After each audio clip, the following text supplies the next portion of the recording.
I didn't mind it so much. I think racing in the heat, you either love it or you hate it. But as long as you're staying on top of your hydration, there's just moments, when you're on climbs, like when you're going quite quickly, like the riders are now, 50k an hour, you get that nice breeze through it. Even if it's warm, you still get a little bit of the cooling breeze. But it's when you start going uphill, and there's no shelter from any trees, and there's not really any wind on there in your body, it's just like being in an oven. It is awful, and it's not like I made much of a difference. I just hated it, just struggled with it. It was mentally, I was like, why is it so hot? 50% humidity today, that can bear down on you as well, Adam. It can do. Once again, the riders, as we can see, Tadej Pogacar there just at the bottom of our screen, he was just having a bottle. There'll be constant ice, just bits of ice in some tights that they put down the neck, and yeah, just staying on top of the hydration today and trying to keep your body temperature cool. It's the priority of the day, whilst trying to get in food and everything else as well. John, this looks gorgeous. Yes, it does. Which is brilliant, because it's completely caught me unawares. Sorry. That's quite all right. It is the cathedral from Saint-Lizier. This is. It was made a historical monument in 1961. It's a nave with 3 bays heightened in the 15th century. A magnificent Romanesque cloister, Carlton. 4 galleries in there as well. And yeah, it's an absolutely beautiful building.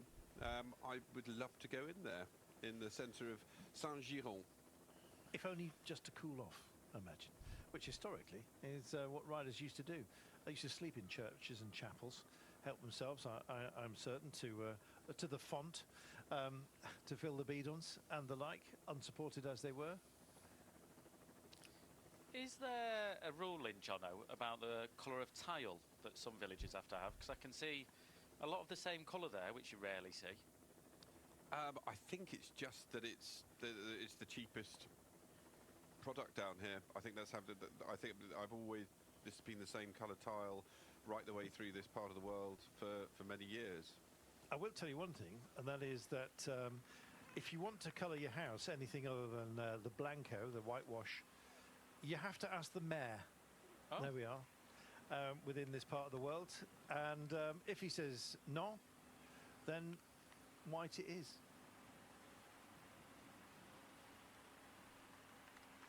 Well, I don't know what denier they are, but the nylons are being used good and proper. If it wasn't for the existence of tights, Adam, I don't think.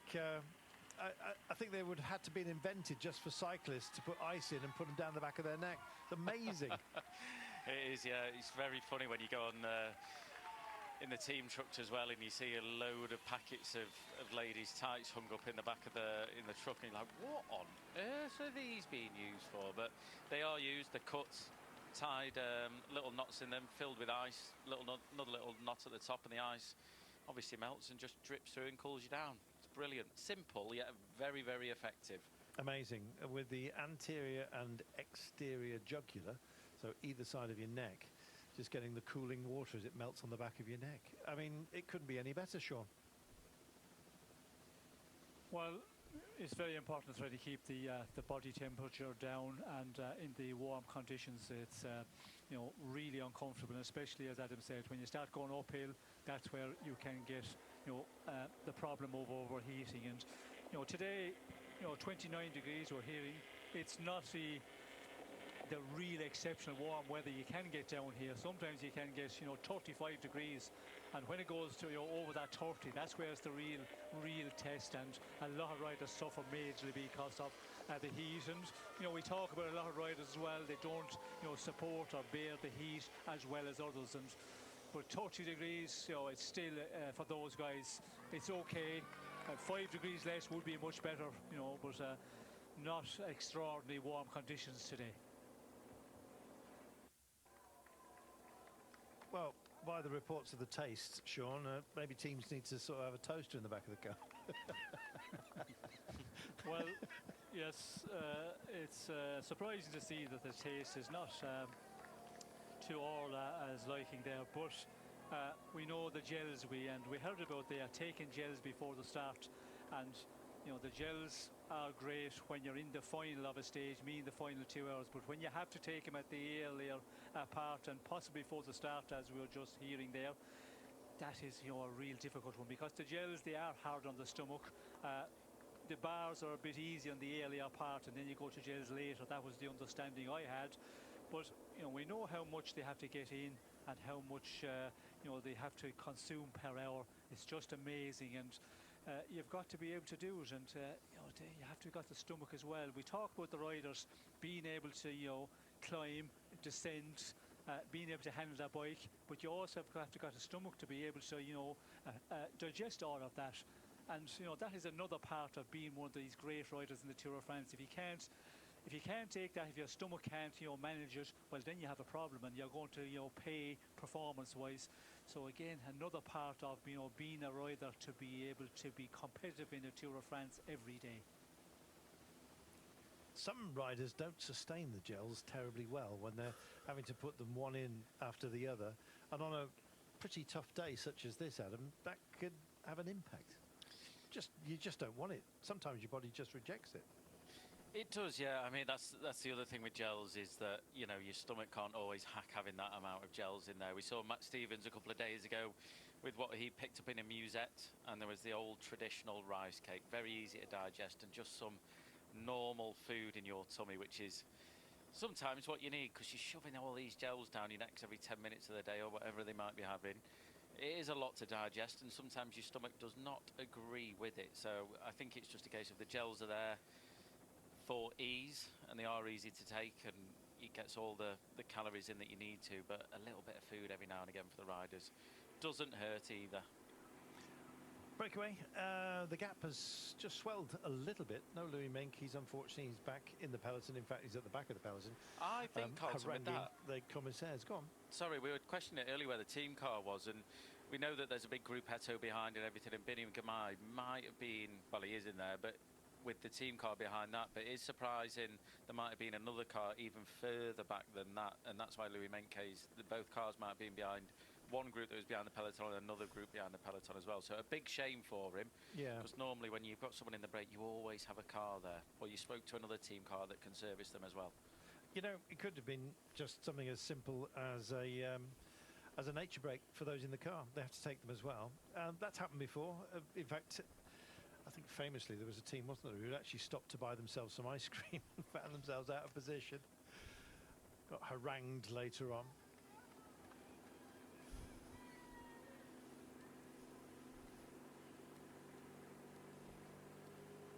Just over 2 minutes and 50. Sean, if the break, let's say it manages to hold on to its current composition, which would be a big ask for some of the riders here, but let's say that 5 or 6 of them get to the foot of the final climb, what sort of advantage will they need if they're going to deliver it? Bearing in mind we've got some pretty decent climbers here, like Richard Carapaz, Simon Yates and the like. What would they need at the foot of our finale, the Plateau de Bay, in order to deliver a stage win?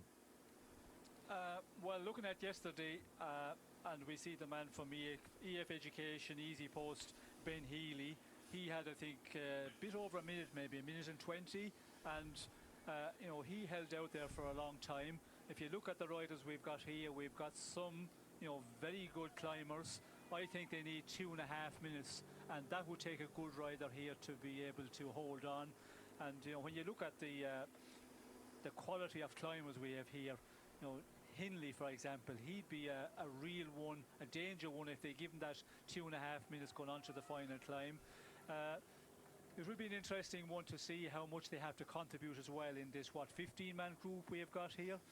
So it's going to be a concerning moment for the breakaway and the teams who want to get something out of this day. 3 minutes at the moment, but again, we have a long ways to get to the bottom of the climb. So we will see further into the stage here what they have got. But I think if they give 2.5 minutes, we could see some of those riders pushing up a real good fight to win the stage. And Adam, I guess with the rest day coming tomorrow, there'll be some riders here less averse to going deep on this day.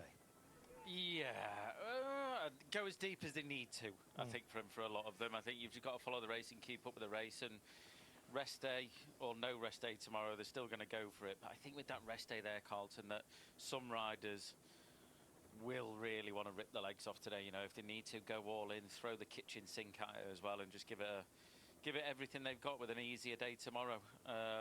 And then other riders like Tadej Pogačar might just want to follow today. You know, he might not want to go that deep. He might want to just be quite conservative. Well, conserve his energy a little bit more. Who knows? It's completely on how you feel. But there's one thing for sure: your legs are going to be aching this deep into a Grand Tour.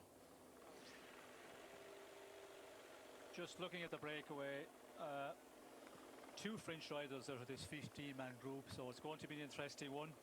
Lenny Martinez and Guillaume Martin, of course, two very good climbers. It'll be interesting to see if one of those French riders can really put up a big performance, but on this day, which is important, of course. But they have, you know, major competition here when you look at the riders there, like Mas and Carapaz and Simon Yates. You know, there's some really talented climbers for the end of this race, if it's going to be between the breakaway.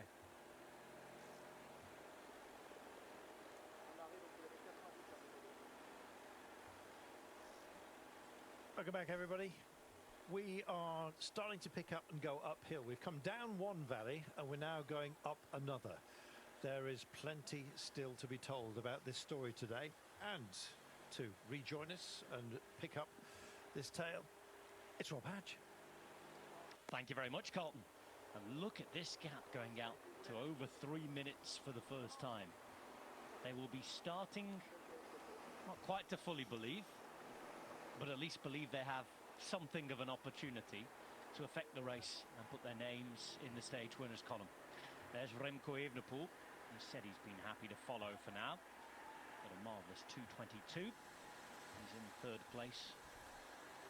It's Jonas Vingegaard's team at the minute, though, that's riding and looking like they would quite like to do something and reverse the damage, at least of yesterday. In the group at the front of the race, we've already got Tour de France stage winners in the shape of Simon Yates, Jai Hindley, Bob Jungels. Is anybody else going to join them? Col d'Agnès is next up, 19.7 Ks before we start the next of the many first category ascensions. We've got another all category to come yet as well.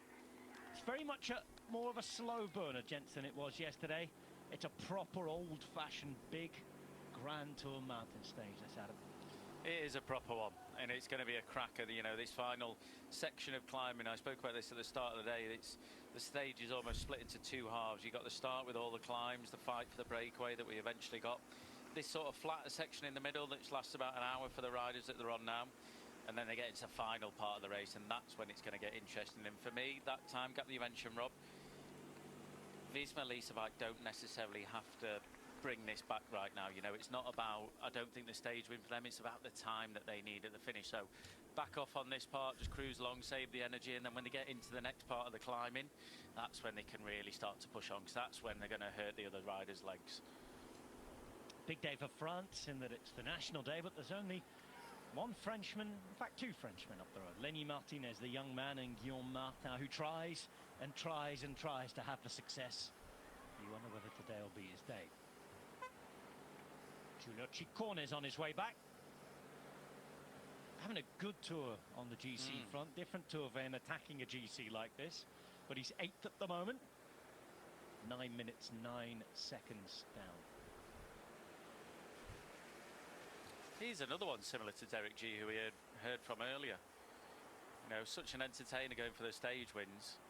Now on that GC battle. Now let's go and have a look up at Plateau de Beille.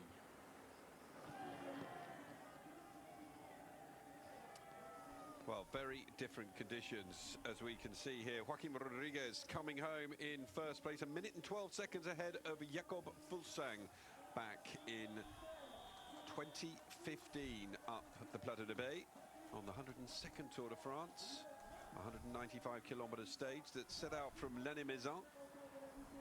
And Joaquim Rodriguez winning on that day, with Fuglsang in second. Bardet was third across the line.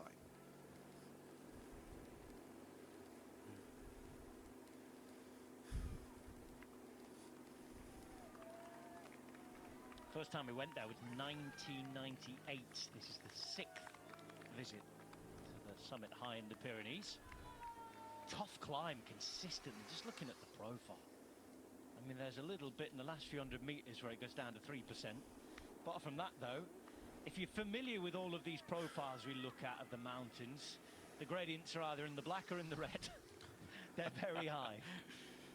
It is a tough one today, and especially after all the climbing they've had already, it is going to be, yeah, and yesterday, in fact, the riders will definitely feel this coming into the final today. It is going to be an absolute brute, and as Jono just mentioned there, Jakob Fulslang in second on that day, and he's in the breakaway again today, so there's a man that knows this climb very, very well indeed. 86 k's to go. And that gap just continues to grow up, as you were talking about, Adam. They'll be feeling better than they were before now, Sean, won't they, in the front group, although there's still a long, long way to go. They certainly will, and they'll be feeling better because everybody seems to be pretty much contributing, and that is an important one because, you know, on this section to get into the next climb of the day, it's very important that you have that agreement between the riders, and you know, they're just taking their turns on the front and see what they can hold on to, or hopefully pull out the advantage, which is the case at the moment. And yeah, when you get onto that final climb, it is a real killer of a one, because you know it's 15.8 kilometers, as you said, Robin. It's only red and black, and that just tells the gradient there are real high all the way. And yeah, it's going to take a big ride from the men in the front that are the better climbers in the breakaway, and I would say 3 minutes maybe might be enough to do it, and I think that is still the case. So it's going to be a real difficult final here, and the long stage as well, all of that will kick in as well. The part we're in the race as well, end of the second week of racing, and depending on what happened at the beginning of the climb, you know, if there's a team that want to push on like UAE or Jumbo Visma, well then the 3 minutes might not be enough. We've got 2 massive climbs to go, plus an uncategorised climb. Don't forget the Pop de Leas as well. Short side, isn't it, really, but it's still uphill. Sort of a second part to the Col d'Agnès if you look at it this year. This is Pavel Sivakov. Talked about knowing the roads, enjoying his time at home. Grew up just down the road from here. Born in Italy to Russian parents who are both pro cyclists. He spent all of his life in France, really. João Almeida, Portuguese star. Yates alongside him, Wallens here, the Belgian. Paulit, standing tall and standing strong so far, even though, as we look now at Mount Soler, they are a man down, remember? Juan Ayuso, we lost him a couple of stages ago. 7 riders there. It's a full squad for Visma Lease bike, and they're the ones committing the resources. And if you're looking for everybody today, you're coming in from a Sunday ride. Yes, Jonas Vingegaard is in a change strip today. Waving to those at home. He's in the polka dot jersey, looking after it for Tadej Pogačar, who of course is in the yellow. Remco Evenepoel in white. It's cool, isn't it? I like it. Top 3 all in a leader's jersey. I suppose this is how it should be, though, shouldn't it? I think so, yeah. Although top riders, I mean, obviously it depends who's leading the various competitions, but you know, all of these competitions are supposed to be won by. I know that there's some people that say, "No, you've got to leave a bit for everyone else," and all that sort of stuff. But you know, if you want people to engage with stars, you want them to be identifiable, don't you? You do, yeah. I think I would like to see the King of the Mountains jersey go to maybe not a GC rider though, because they almost in the end yeah, exactly, they don't really, it's not a competition that they're trying to get, it's just coming along with the efforts they're making. So that's the only one where I'd like to see just the points done differently. So you know, you get these guys in them, the breakaway guys that really have to base their race there each day around it, rather than just not being gifted it because they have to make the effort, but finding what would you do to that? Could you make a system where there were more points earlier on in a stage for attackers, and then maybe take points off the stage finishes? Because I mean, even if you're going for that competition, and then you win a stage. I mean, winning a stage is a prize in itself, isn't it? Then I suppose. So that's one way that you could engineer that we could have a different kind of rider in that jersey. I'd say so. I think you just nailed it, Rob. You know, having the more points out on the road beforehand, so the breakaway is more likely to get it. Would be an important thing, I think. And then you look towards the finish. Like you said, you've got the stage winners, the big victory, but normally as well, all the big HC climbs, the big Category 1 climbs are all at the end of the day as well. So you can't suddenly then give less points on the finish for the hardest climb of the day. So it's a very difficult one. But yeah, I think more points earlier on in the race to give these guys, like the guys that are in the breakaway, a bit more of a chance at getting that jersey. Looking down the road there, the sun's still shining. It's still shining on Matt Stevens. Bon appétit encore. It's time for another bit of musette action, and this time it's sort of supermarket sweepy, because we passed through the feed zone and those lovely folks at Lidl Trek have given me a musette to dive into. So without further ado, let's tuck in.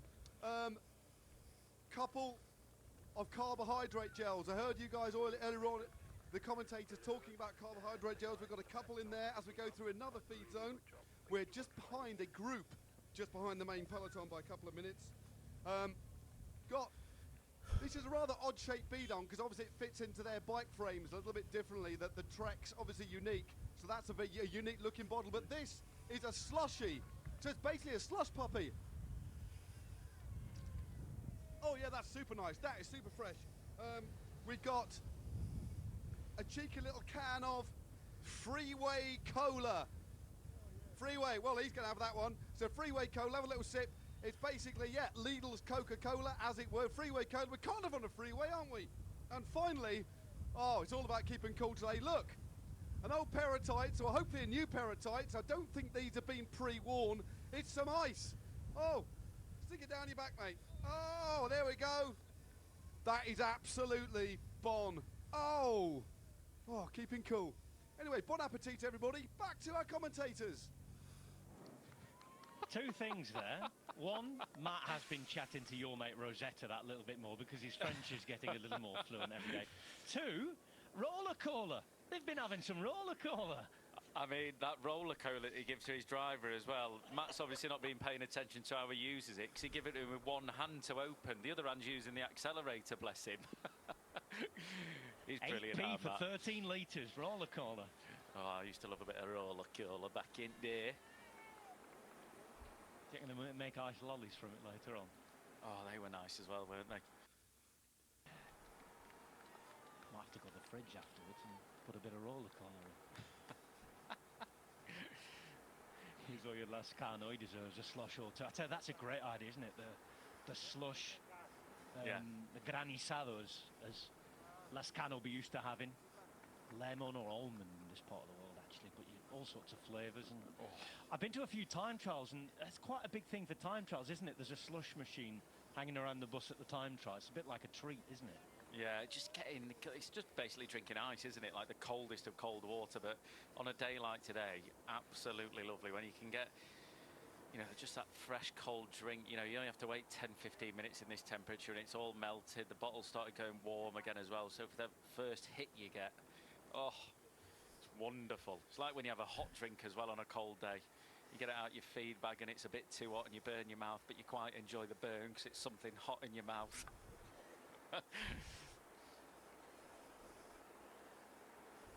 Well, the minutes are burning away for the green jersey group, but almost 16 minutes now. Still two big climbs to come, classified climbs. This is Adam Buru, newly crowned Spanish champion. That was on a hot day in El Escorial. It looked like the bosses in the back seat there. I was going to say, that looks like a very full team crowd. You see Louis Menkes again. Another bike change. Looks like it's the original bike this time, number on the back. But yes, Eusebio Ensue was in the back seat there, and this is, well, yesterday was actually the closest that Movistar come to their home region of Navarra, just over the border. For Menkes, it's a second bike change, back onto that original bike. He's had a busy day.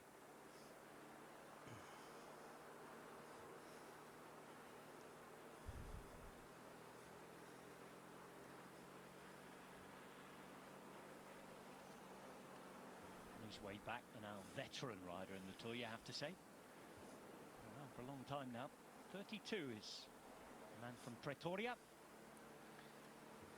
How many Grand Tours has he done? I feel like he's done them for like the last 10 years. You're exactly right, because he made his Vuelta debut in 2014, Adam, and this is his 17th Grand Tour. Wow. Finished every one but 4 in the Tour de France. Well, he's ridden that the most often. Last couple of years hasn't been to any Grand Tour that hasn't been the Tour de France. This is Bob Jungels. Been to everyone. White jersey winner in the Giro. He's having a chat with a man who knows the Giro inside out, Enrico Gasparotto.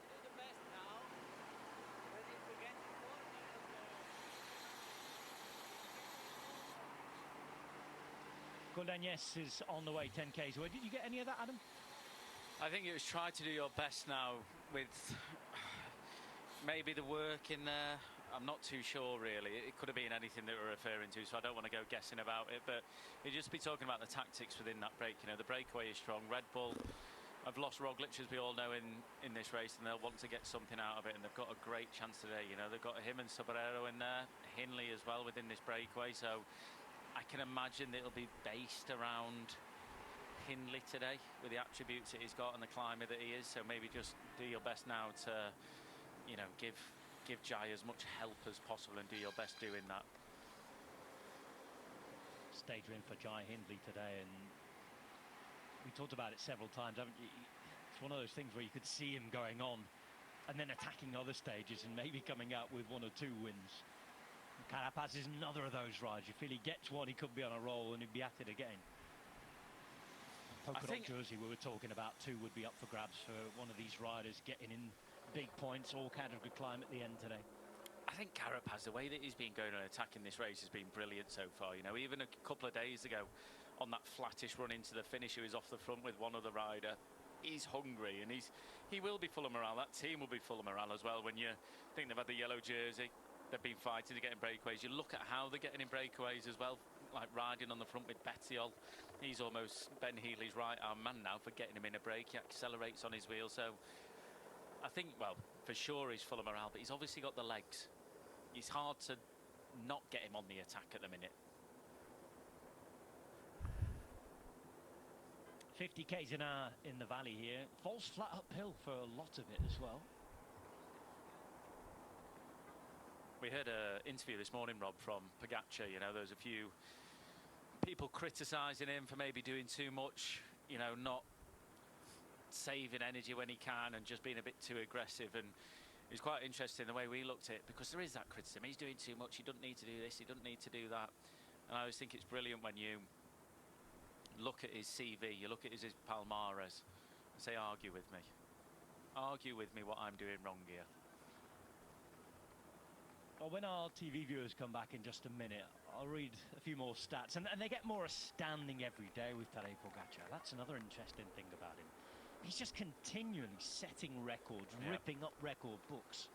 We've already seen a lot of that already with Mark Cavendish, haven't we, earlier on this tour? It's not just about him. We'll come back in a minute when our TV viewers rejoin us with a few stats about what Tadej Pogacar's been doing this year. I said we've already given you quite a few. Yesterday there were a few more to add to the mix. This, by the way, is Nance Peters. We started in Loudonvielle today, where he won actually in 2020 on the Tour de France.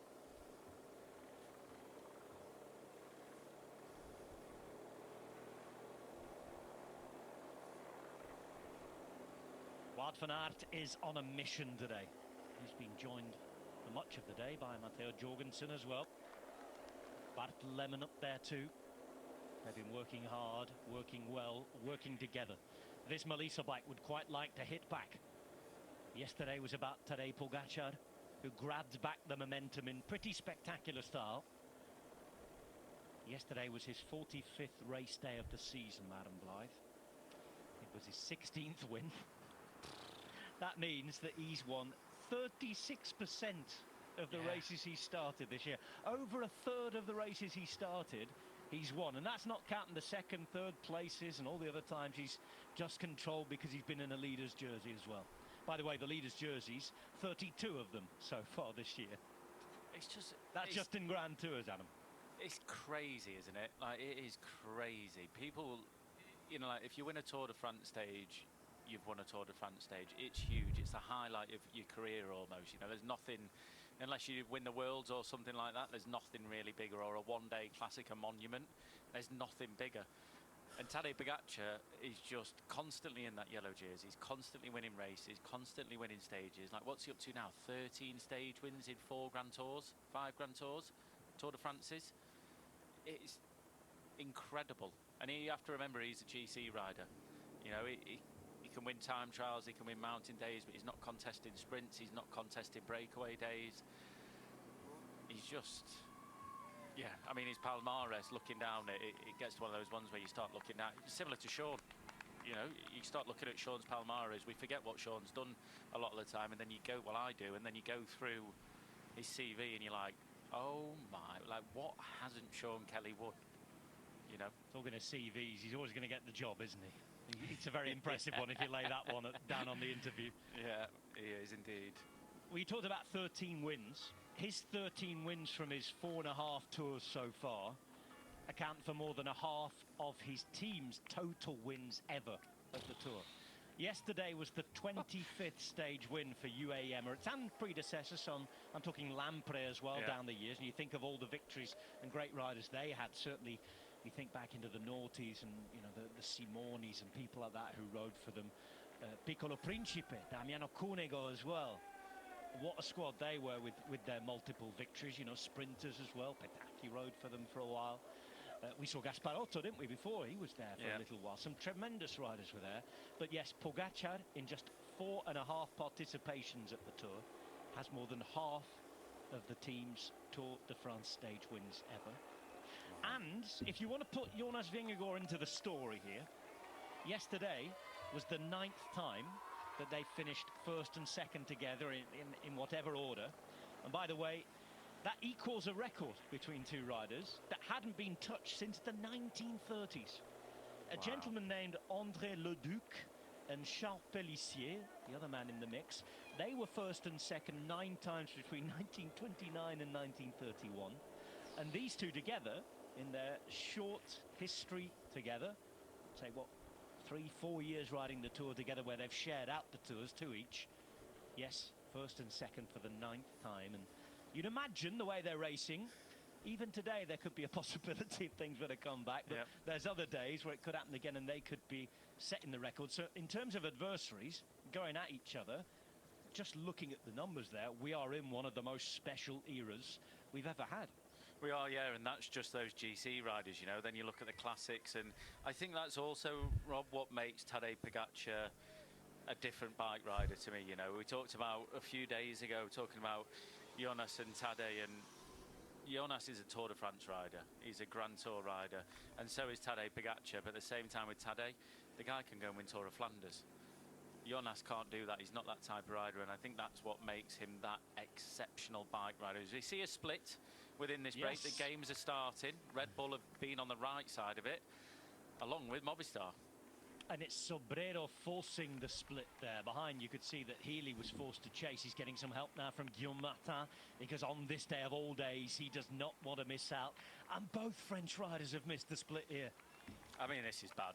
Like 73 k's to go, they're faffing about like this. I mean, Carapaz is the one that's got to follow it. You think Carapaz has got a teammate in there. None of these riders want to be in this situation, but by the looks of things, none of them want to make the effort to work together and bring it back. And why did they stop in the first place? Because someone's not riding, because for whatever reason the group's too big, and then this happens. They're probably thinking in the back of their head, oh, I wish I didn't do that, because I've got to make this effort right now, and it's ridiculous.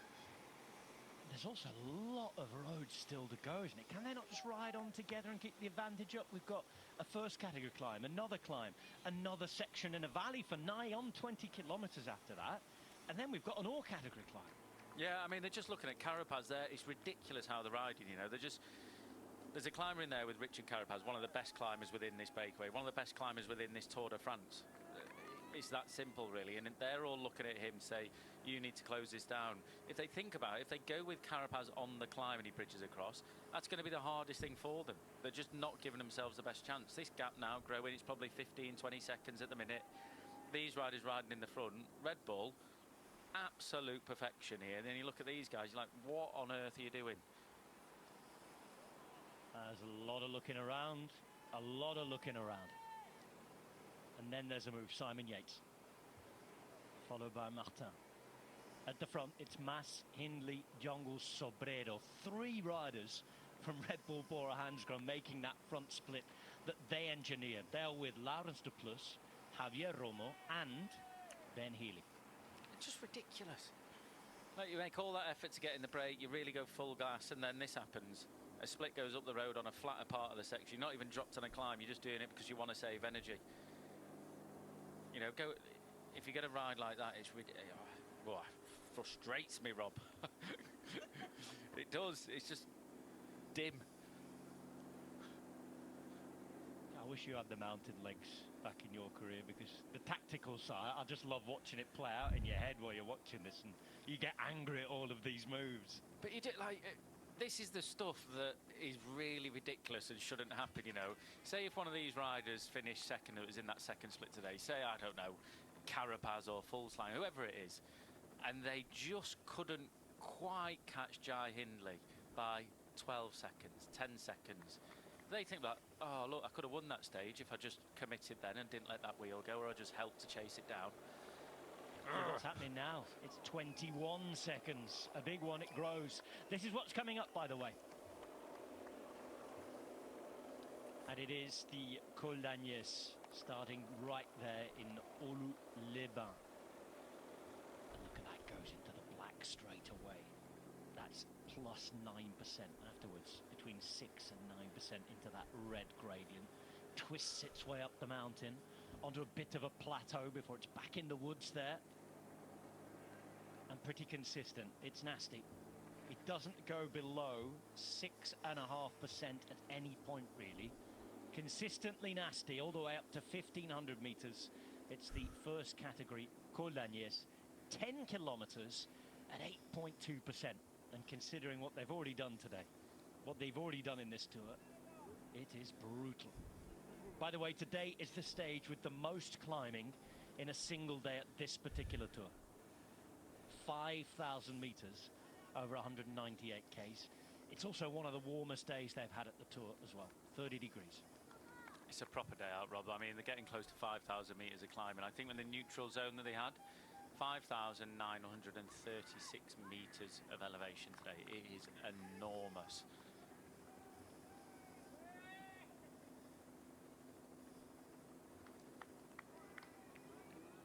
70 kilometers still remain today. The gap between the group that was just forced by Red Bull Bora Hansgrohe and the chasers has ballooned while we were looking at the 3D map there. It's doubled. Look at this. Bob Jungles has ridden his heart out. Javier Romo looks to be committing as well. He's got Enric Mas with him. This is Mateo Sobrero. And Red Bull Bora Hansgrohe have done the job for Jai Hindley, who sits there beautifully. They haven't won the stage yet, but you have to say, well played to Red Bull Bora Hansgrohe. Well done to Movistar for getting two of their best riders in the whole tour. They're the best climbers they have. They're the guys who were up there in the GC before they fell off. Then you've got De Plus up there who's made it, and Healy, who made that late move to come across, and he's made sure that there is representation now for EF Education Easy Post. And as I finish the phrase, it's going north further. It's almost a minute now. All of that hard work from Yates, Simon Yates, Lenny Martinez, Richard Carapaz, Jakob Fuglsang, Guillaume Martin, Aramburu, who could perhaps be excused because his two teammates are up here, Oscar Onley and Tobias Harlan Johannesson, and they are starting the Col d'Agnès almost a minute back on their breakaway companions, with whom 5Ks ago they were all together and always friendly and always fine. Exactly that, and look at the riders they've lost to. You know, you've got 3 Red Bull riders in there, you've got 2 Movistar riders in there, you've got Jai Hindley in there, you've got Enric Mas in there. You know, the names in this breakaway here with teammates in, they're the ones you don't want to let go. Ben Healy doing the right thing and just being able to jump onto that move. But look at these guys now. Oh, well, rotate now. I'll ride through now the brake's got it. Like, why didn't they do this in the first place? You know, it's just ridiculousness how they've got into it. And there are tactics involved with this, you know. It's oh, no, you're stronger, so I don't want to pull, so I'm not going to pull. And then all of a sudden, it's like now, you know, Carapaz is He's not going to ride anymore because of Ben Healy's in that break. So that's his pass. Ben Healy, he's going to sit. He's in that breakaway in the front. He's sat on the back, and then you've got Carapaz sat on the back of this group. Carapaz should save a little bit of energy and then maybe be able to ride across to it. But the other riders, it's just... Ooh, Rob. Do you know, if everybody could see you now, I love the sort of passion and anger in your voice right now.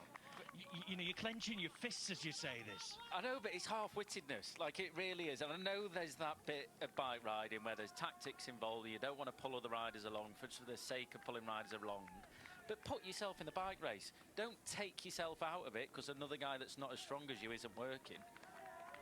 Everybody at home, shall we just get Adam a bit more riled? I'm about to give him some news that might do. Adam, look at that time gap. It's gone above a minute now. I mean, yeah, it's probably going to go above it as well when they get onto the climb. Oof, Bob Jungels has gone now. Mind-blowing and brilliantly executed by Red Bull Bora Hansgrohe. Bob Jungels there, done his job, pulled them along. He's been working since the very first few kilometres today, and he's gone. We're down now to Matteo Sobrero being the next man to try to set up Jai Hindley. And here we go again within the break. Oscar Onley here just getting distance, and this is probably why he didn't want to ride, because when he got onto the climb he knew this would happen, so he wanted to have a rest, but at the same time he wouldn't have had to do the work leading into the climb. You know, you've got Yates on the front, fantastic climb, and then you've got Carapaz, another fantastic climber. These guys will be able to reduce that gap, and probably those two will be able to get out alone from a few of these riders. But for the other ones, if they knew they were going to get dropped, give yourself the best chance before you get dropped at least, because in a bigger group the pace wouldn't have been like this in the front. They wouldn't have rode like this in such a big group as well. Adam, with the gap at 1 minute and 3 seconds, Sobrero fully committed here for Jai Hindley to keep this gap, increase it. Romo now being distanced. Yes, Carapaz is setting off. We've seen Yates, Martinez, Johannesson trying to do the same. Can they get across there, or is it too late? Has the ship sailed now? Depends on these guys. That gap for Carapaz is going to be a big one, like a huge one for him to get across. He's going to have to be very patient. He's just going to have to stick to what he can do, and if he makes it, he makes it. But that effort that he's got to make, say if he does make it, you know, how much effort is that used? He'll have to climb a minute quicker on this 8.7 kilometre climb than these riders have. And look at the faces on them. They've lost Jungels already. You've got Lonas de Plus in there, one of the best domestiques in the world on this sort of terrain as well. Carapaz has got a big job on his hands, so he has to try and he has to go early like he has done. But if he does get there, this is the second time that he's had to bridge across to a break today. Not the first, so he's already used a few of his bullets. Movistar were looking good, but Romo's just disappeared. This is Martinez not quite having it as well. The doors are open in front for Guillaume Martin, who is trying. He's on the pedals, but he's losing contact on Simon Yates. Behind, we've got a new rider into the mix in Tish Benoot. He's got another rider on his wheel in Jan Tratnik. Keep your eyes on this group. I just wonder if we're now going to see an upping in pace here, if we've had the relay of different riders, or Adam, if it's simply because the terrain is changing and this is much more Tish Benoot territory than Wout van Aert and Bart Lemon territory. A little bit of both. I think, you know, they're starting to go uphill now, and I think my opinion of Visma Lease bike is that they will want to hurt the legs of the other riders, but they're not going to hurt the legs on a flat. You've got to hurt them on the hills, so that's why we've seen the time gap go out to 350. Obviously, Jungels doing that effort within that breakaway as well, extended that gap, but when they get onto the climbs now, it's like, right, now we can hurt the legs rather than on the flat. So I think this is why we're seeing that time gap just slowly creep down. 3:49 to the yellow jersey from the front of the race. Richard Carapaz, by the way, has moved to 46, and now we're seeing that Lemon and Van Aert, who've worked for so long, are not now in the game when we get to the next two mountains. Same for Niels Paulin, and I guess it's something that we shouldn't be surprised about. No, we can't be surprised about that. The work that these guys do early on in the stages, the protecting, everything else along with it, getting bottles for their riders, the teammates. It's a lot of work, and you can't underestimate how much it is. You know, when you go back to a car, come back up, go back to a car, come back up. If your leader needs a wee, you have to stop with him, bring him back up. It's a big day, and normally those riders like Pollitt and Van Aert, they're not built for the mountains. Oh, Johannesson and Yates there, interesting. Yates said, help me then. They're having a little chat, and he said, help me then. It's quite obvious. Now here's Carapaz, he's got to 44 seconds, he's about to reach Romo. Just up ahead, you can see Jungles, who's also been dropped. Robbie McKeown rejoins us at the front of the race. Robbie, it's been a beautiful bit of tactical work. Excellent execution by Red Bull Bora Hansgrohe. Now, in the west of your nation over in Perth, can they start to get excited? I think they're already excited, Rob. I think they've passed the point of, is it time to get excited? You know, knowing the talent of Jai Hindley, a winner of the Giro d'Italia, a winner of a stage of this race last year and holder of the yellow jersey. What a way for the team to pivot after the just terrible disappointment of Primož Roglič, having been forced to abandon the race with his injuries after that crash. Can he win, though? That is the other question. It depends very much on, of course, the other men in this group, but then how hard it goes from within the peloton of the favourites on this climb. When I last left commentary, when they were about to hit that 65k long sort of flatter section, so that they need to get themselves out to, I think, about 4 minutes at least if they're going to be a chance of winning this stage. And even then, it's still dependent on the firepower behind and how it's used. Wellens looking whacked as well now. Out he goes. No surprise with the work he had to do earlier on. Kevin Junietz, national champion of Luxembourg. He goes, and we say goodbye to him for the day. Tom Schweens lose contact at the back of this particular group we're looking at, now led by Tish Benoot. The rider behind him with a jersey open is Jan Traktenink, rather than Traknik, the way he's been riding this season. And we see in the polka dot jersey today, much further back, alongside Matteo Jorgensen, talking about There's a side, the main Rob. man, Jonas Vingegaard. Go on. Look at Visma Leasebike. Yes, they've got 3 teammates towards the front. They will have to start doing the work. Normally, we see Visma with at least 2 or 3 riders around Jonas Vingegaard. They've got 1 at the minute. And then you look behind that, you got this man with 3 teammates. And there's the firepower within those teammates. Adam Yates, we saw what he did yesterday. Joe Almeida there. Pavel Sivakov as well. This really does highlight the team that they've brought here for the mountains. Tadej Pogačar there with that outstanding bit of climbing yesterday. Kwiatkowski's had a busy couple of days. By the way, it had been 10 years since we hadn't raced up Pla d'Adet. But I had a quick look yesterday, and apparently he took more than 2 minutes out of the climbing record on that mountain, did Pogačar yesterday. You know, although all these comparisons are impressive to previous now records. Now it's Jai Hindley, by the way. Sorry, Rob, I'll just interrupt because Sobrero is done. Jai Hindley's there. Off the back, that was Ben Healy. Now, has he been dropped, or is he dropping back to help Richard Carapaz? I would say dropped. Because this is not the time to be dropping off the likes of Jai Hindley to go back and try and assist a teammate where you're not giving them any slipstream. It's moral support more than anything, so I would say dropped. Now that was going, you were saying, sorry. I've forgotten what I was saying now after seeing that and getting excited about the prospects of Jai Hindley. Sorry, mate. It was a big development. I thought I had to butt in and describe that one. What I was talking about is the comparisons between different years on the same climb. You can get very different conditions, both with the weather, wind direction, different race conditions more than anything. And it's mostly for me that the pace that's just set from the bottom. I don't think the speed of the final attacks, the real finale of the specialist climbers in those eras is that much difference, but the pace from the very bottom of the climb, how fast they ride the entire thing, that's where this is Ilan van Wilder losing contact again. And Adam, we just had a look at the front, as I think this is another of Remco Evenepoel's domestics. Yeah. This time it's Jan Hirt lose contact. He's more isolated, and that wind was blowing right across there, wasn't it? Yeah, the wind is definitely picking up. I just saw something on social media as well. One of the teams out there with one of the wind devices. So just having a look where the wind's coming from later on. So maybe looking to plan an attack and see where the wind is for that. But yeah, Remco just with 1 teammate, and that's Lander in his about 15th position in the line. Chris Harper just trying to stay in touch. That was Bjogoro losing touch. And talked about the wind. Just look at the way they've been lined up in the last few sectors. It is ever so slightly blowing across the road. This is the steepest part of the climb too, so it's no surprise that this is what's causing the riders more trouble than any breeze that's out there.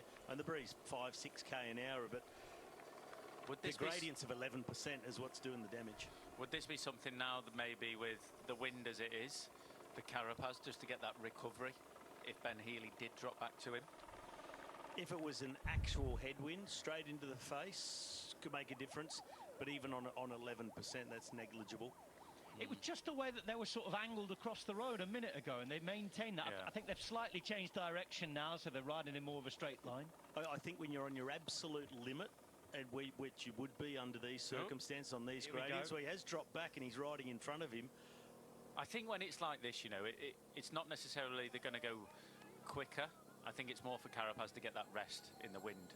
If it is a headwind, a slight cross headwind, at least Carapaz will be able to have however long it is with Healy, being able to sit on Healy's wheel and just get that recovery. It's gone down to 39 seconds, so Carapaz has taken 20 seconds out of that chase group.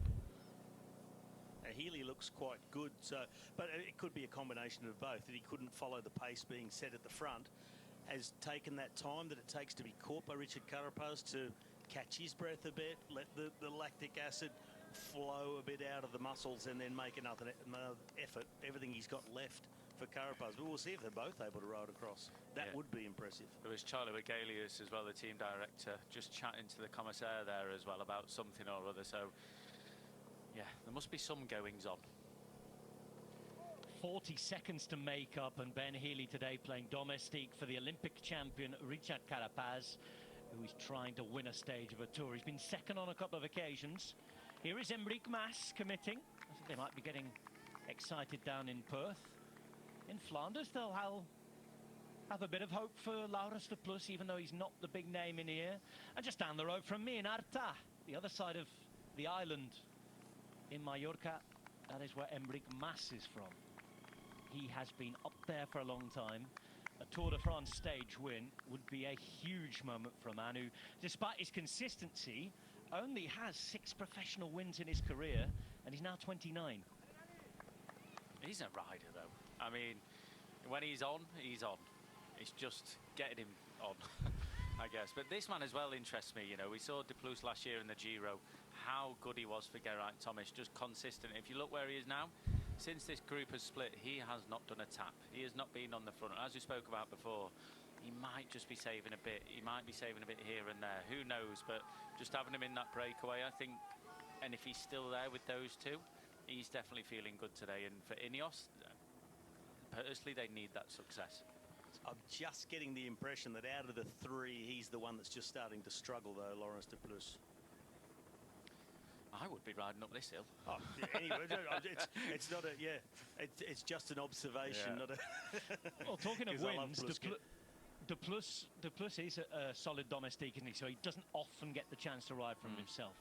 When he first came on the scene, he was a young man, and they were wondering what kind of rider he was going to be. He won the Bink Bank Tour, which is now the Renui Tour. Let's call it the Tour of the Benelux.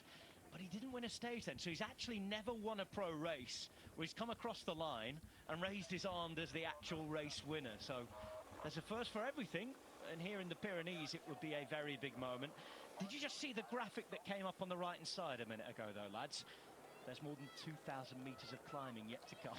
Yeah, I had a look at 69 k's to go when we crossed that. When they started this climb, they had 2,410 metres of climbing within 69 kilometres, basically. So, yeah, they've got an enormous amount ahead of them still after doing pretty much 2,400 already at the start of the stage. Kras dropped with Balde and Meintjes. Kras, who yesterday had a decent day, was up to 15th in the GC. Now then, keep your eye on this, because this is Jan Tratnik who is dropped. So 1 man less now for Visma Lease Bike. Is there going to be enough firepower to finish the job here today? You just picked up on it before, Adam. I think there is. You know, for Jonas, the difficult part is here now is when he gets over the top of this climb. He's got the next climb, which is around 5 kilometres long, and then they've got a long descent which goes all the way down. Hardly any sort of climbing whatsoever. Tish Benoot now on the left-hand side. Yeah. So he's down to Kelderman now. The worry for me, well, it's not really the worry. I think, you know, if they get up this climb, get over the top, they've got the next one. They don't necessarily have to ride on the downhill or the flat after that anyway, because they're not going to hurt the legs of the other riders. I think it's just the setting up for Jonas's attack, which he needs it to be hard. And he doesn't really have that on today's route. The last climb is extremely difficult, but if he wants to bring time back, he's going to have to go quite early on that climb and ride a hard tempo. So I think they're just making it, as I said earlier, they're making it hard where they can and where it's going to hurt the legs rather than when it's not going to hurt the legs, and riding for riders' sake. Let's get a check on where everybody is, because we're halfway up this climb, the Col d'Agnès. This is all that remains of the yellow jersey group. Right at the back here, Tejada. And at the front, you can see it's Wilco Kelderman, who is now the second to last helper for Jonas Vingegaard in this group. Only Matteo Jorgensen remains after that. So they'll be hoping that Kelderman can ride up here. We were talking about Healy and Carapaz being together. That gap has been cut to just over 30 seconds now. And the leaders of the race, De Plus, Mas and Hindley, up the road with still over 3 minutes on that yellow jersey group that we were looking at. I'm very intrigued to know if Healy has dropped back or no, he's gone. 36 seconds, Carapaz has left him behind. Maybe took that recovery, maybe not, but Healy will keep going, keep trucking away, and Carapaz has 34 seconds to make up. So I think it's what I thought about before, that Healy was dropped from the front, took the time on his way, you know, not his way backwards, but as Carapaz was coming across to him, that he took the opportunity to take a few big, deep breaths and then do what he could for Carapaz. And Lawrence De Plus back at the car. I just wonder if that was also just a couple of lengths that were starting to open up. Good time for the car to come forward, give a bottle. No, he looks okay, looks okay. I think he's trying to get some ice on board, a gel. Just think back to the yellow jersey group as well. Carlos Rodriguez looked isolated to me. I know that Bernal had said goodbye to that group. Yeah, I think for Rodriguez, he's just got to follow. You know, he's not going to be with a rider that goes ballistic and starts going on the attack. He's always going to be that rider that follows. And if he sees the opportunity to go, he will go. As we see these three riders getting as much, well, cooling, energy, drinks as possible. They've still got a long way to go. And while they're doing this, Carapaz is on his way over, 21 seconds. If Vingegaard is losing men, so is Pogačar. This is getting interesting.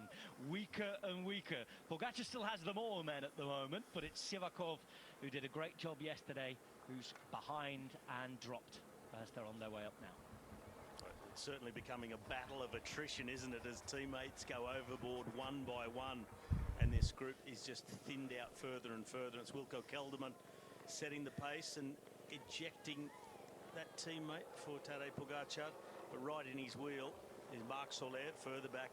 Telltale sign. You wouldn't even have to see the colours or the face. You just see the style, and you go, there's Adam Yates out of the saddle. Yeah. Almeida's still there. Sivakov is trying to hang on for as long as possible, though. Ciccone in that group. Carlos Berona for him. Looking ahead, Derek G is there as well, still in the group, and just being consistent, working his way as high up in the general classification as possible. Sits at the moment in 9th place at 9:33. Imagine a first attempt at that. A top 10 would be a sensational result for him. Can you imagine how Carapaz is feeling right now? How gutted Tired? he's going to be. Tired, but also so frustrated. You know, he's probably got past that frustration, but there'll be a bit in the back of his head where if he bridges across to these guys, which he will, he'll take that morale from it, like, right, I made it back, good job. But also, when he gets to the end of the stage, and if they're still away, and if he's able to do a ride, he'll be like, and he doesn't win, he will be so cross at that situation in terms of the work, the extra work he's had to do, you know, riding at however much faster it is, 2, 3, 4 k's an hour quicker than the guys in that breakaway. That is a big effort. Pavel Sivakov finally having to let go despite fighting for a while.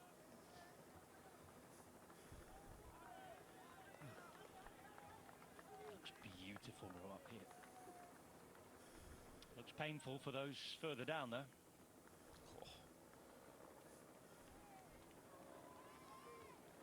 Marc Soler is a solid rider, isn't he? Day in, day out, he can do this. What I've liked about how he's ridden in this Tour de France, and compared to other years we've seen him when he used to ride with the Movistar team, his discipline as a domestique, and it's just translating into really good performances for his team. Carapaz can now see them, Adam. I was going to say there's some Red Bull being the extreme sport sponsor that they are, just going on the grass, but not letting any of that draft as well, importantly, behind the car. We've seen a bit of wind. We can see on those flags there's no wind here, but further down the climb earlier, there was that sort of headwind, cross headwind, but where they are now, not there. But the Red Bull car moving firmly out of the way. The guy that would have told them to do that is that guy on the red there, on the motorbike in the red jacket. He's the regulator. He's the one that allows the motorbike through, the cars at times to come through. He makes the decisions. He's the one who'll be telling you off all next week, is he? He'll put them on, yeah. I need to make friends with him very quickly.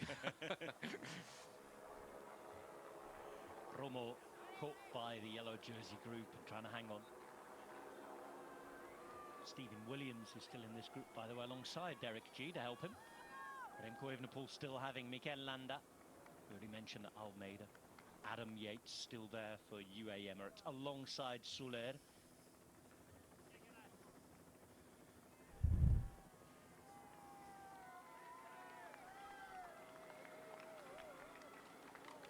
Carapaz 13 seconds, but he's still got 3.2 Ks to the top to close things here. Romo now loses contact. He had been the highest placed in the general classification for Movistar, in 16th place before today. As Wilco Kelderman continues. Just a couple more starting to struggle with that pace too. Harald Tejada of Astana, Kazakhstan. Carlos Verona has just been doing an exceptional job. Just losing a few lengths at the moment, the Spaniard, for Lidl Trek.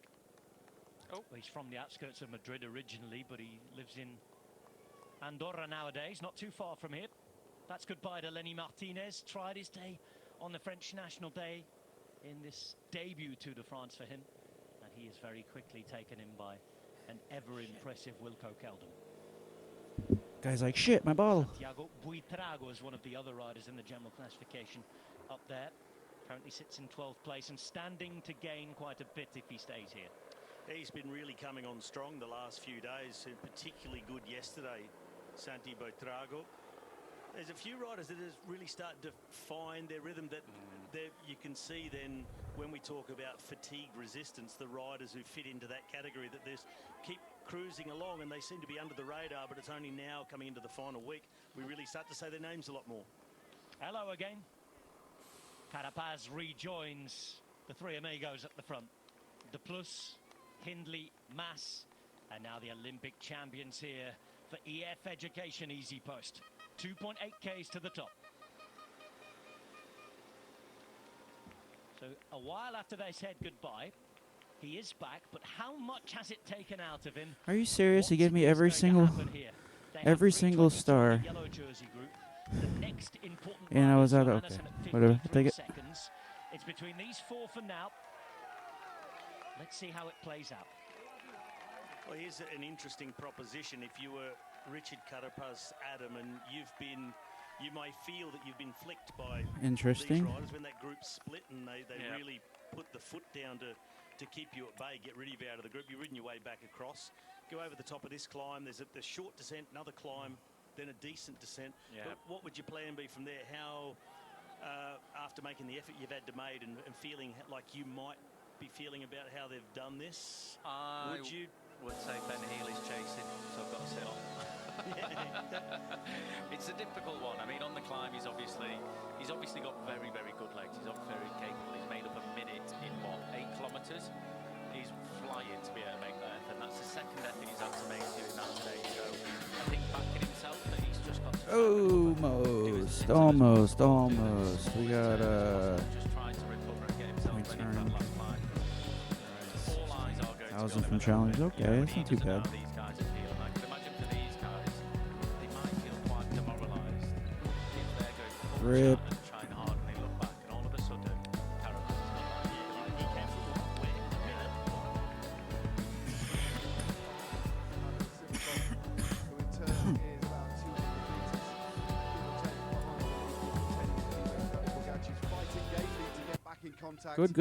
Good ride. Many big riders to be dropped on this horrible climb.